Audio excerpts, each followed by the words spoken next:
I don't think first-person platforming has ever felt this good. Refunct is a first-person platformer by Dominique Kristofferson, created with the help of Singto Conley, Lee Thadia, Andrew Kiesling, Brinth Liu, and Matt Dirks. The successor to Refunction, Refunct aims to be a relaxing, rewarding experience for anyone who plays it. In the original Refunction, the player had to run, jump, slide, and hide from intimidating drones that would attack on sight. The objective of the game was to gather floating, glowing cubes and bring them to a location throughout the map, in addition to pressing buttons, all without getting yourself shot. One shot would be enough to kill you and you'd have to start over. It was a very intense experience and one that would take a lot of practice and learning the map to truly master. With Refunct, Kristofferson opted to take the opposite approach. There are no enemies, and in fact, you can't die at all. The only things that truly remain the same are the movement mechanics, the cubes and buttons that you'll be gathering and pressing, and the overall aesthetic and feel of the game. And you know what? It's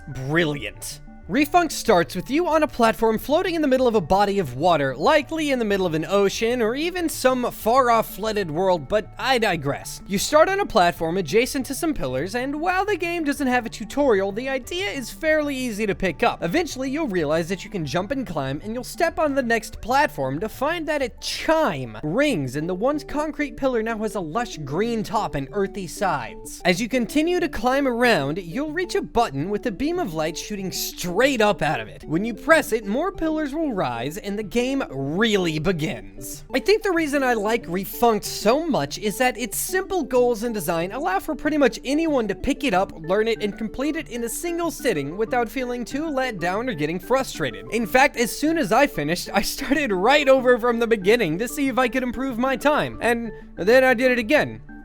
And again. And then again, and I'm probably gonna do it more. My first run took me about an hour, but I've been able to get subsequent runs down to about 15 minutes, and you can bet your buns that I'm gonna keep at it, and I'm gonna keep trimming that time down bit by bit.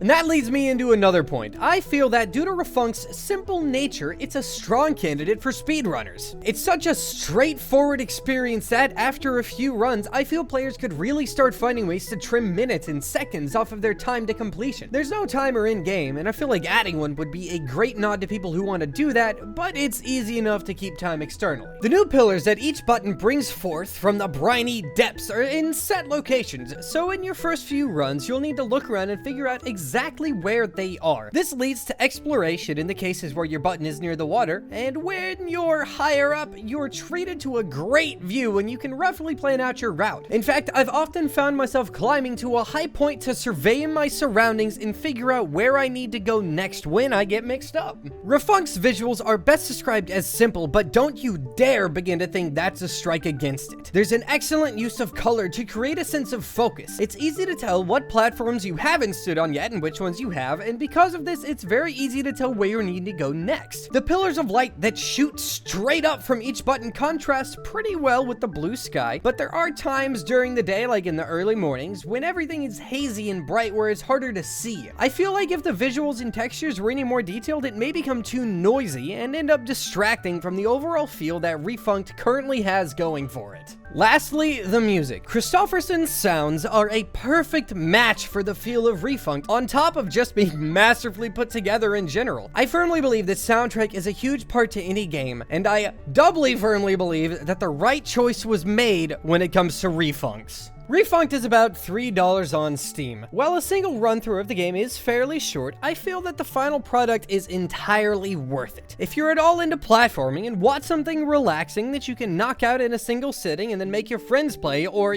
play yourself over and over and over and over and over, then this is one for you. Now, I've gotta go start memorizing the map. That is it for this episode of Bytes. I hope you enjoyed. If you did, please leave a like and subscribe for more. Be sure to send me any indie games you think I should check out either in the comments down below or on Twitter. My handle's @forkh. You can also shoot me an email. It's fork4h@gmail.com. I will see you next time. Bye!